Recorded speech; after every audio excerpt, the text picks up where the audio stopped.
Kehamilan memasuki 6 minggu. Ini seorang ibu yang baru pertama juga melakukan kontrol. Dan kita melihat di dalam kantung kehamilannya ini ada 2 bulatan. Yang satu sebelah kiri agak kecil, yang sebelah kanan agak besar. Ini adalah yolk sac. Yolk sac yang muncul 2 buah. Sementara kita tidak melihat ada pertumbuhan embrio apapun. Dan tanda-tanda kehamilan juga dia tidak rasakan ya. Berangsur-angsur sudah hilang. Jadi ini sudah masuk ke minggu ke-6 lebih. Kita lihat bentuk kantongnya sudah tidak beraturan. Di dalam ini banyak sekali benang-benang fibrin ya, seperti ada bekas-bekas perdarahan lama gitu.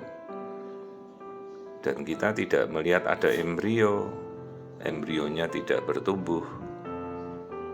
Tapi kenapa yolk sac-nya ada 2, Dok? Jadi yolk sac itu struktur kuning telur yang mendahului janin. Sebelum janin muncul, yolk sac sudah terbentuk duluan. Jadi kalau yolk sac muncul, dia sudah bersiap-siap untuk memberikan makan pada embrio. Nah sekarang kalau kita melihat yolk sac-nya ada 2, berarti ini seharusnya berkembang menjadi 2 janin ya. Jadi sebenarnya ini bakal menjadi kembar identik karena yolk sac-nya ada 2. Sayangnya proses kehamilan ini tidak berlanjut lagi dan sudah berhenti ya tanpa ada janin yang bertumbuh.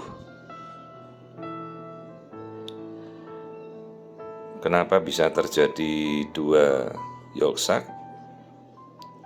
Jadi ya ini pembelahannya dari 1 telur dan 1 sperma, dia kemudian membelah diri. Ya, jadi yolk sac 2 kembar identik. Sayangnya sudah tidak muncul lagi ya, embrionya sudah tidak berkembang. Kehamilannya sendiri sudah memasuki 6 minggu ya. Sebenarnya kalau masuk minggu 6 ini si ibu baru mulai akan merasakan keluhan-keluhan mual muntah itu, tapi tidak dirasakan. Ya, jadi kalau misalnya minggu ini berkembang normal, kita melihat 2 yolk sac, janin sudah harus ada di sampingnya ya, di samping yolk sac masing-masing. Tapi ini kita tidak melihat ada embrio. Dok, kira-kira penyebabnya apa ya, kok ini kembar? Saya tidak ada riwayat hamil kembar. Kok janinnya tidak bertumbuh, kenapa ya? Bu, kalau ini kehamilannya kita identik, maka 1 janin genetikanya cacat ya, satunya juga ya. Jadi mereka akan saling berpengaruh. Maksudnya apa, kita tahu kehamilannya tidak bertumbuh karena janinnya, embrionya cacat ya, kita belum tahu. Pun kalau kita mau ngecek genetika atau NIPT itu baru sekitar paling cepat 9 minggu. Nah 9 minggu aja janin belum bertumbuh ya, kita jadi nggak bisa melihat genetik. Ini ovariumnya sebelah kanan, kita juga harus memastikan jangan sampai muncul sesuatu di luar kandungan ya. Kadang tuh ada yang hamil 1 di dalam, 1 di luar kandungan, itu juga pernah ada. Nah ini sisi ovarium kirinya juga semuanya normal. Tidak ada keluhan apa-apa ibunya ini, hanya kontrol pertama ya, langsung kita amati ternyata sudah tidak berkembang.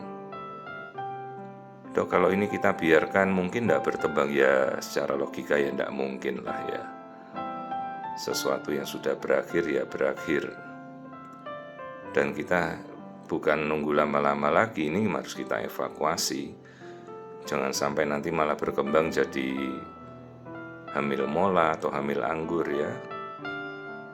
Jadi secepatnya mesti kita evakuasi, dibersihkan.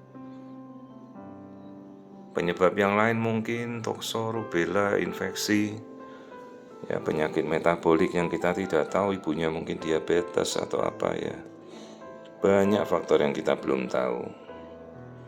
Infeksi di saluran kencing juga bisa menjadi penyebab janin yang tidak muncul, gagal bertumbuh. Ya, jadi ini kasus kehamilan yang gugur 6 minggu, hamilnya sebenarnya kembar karena dia punya yolk sac 2 atau double yolk sac.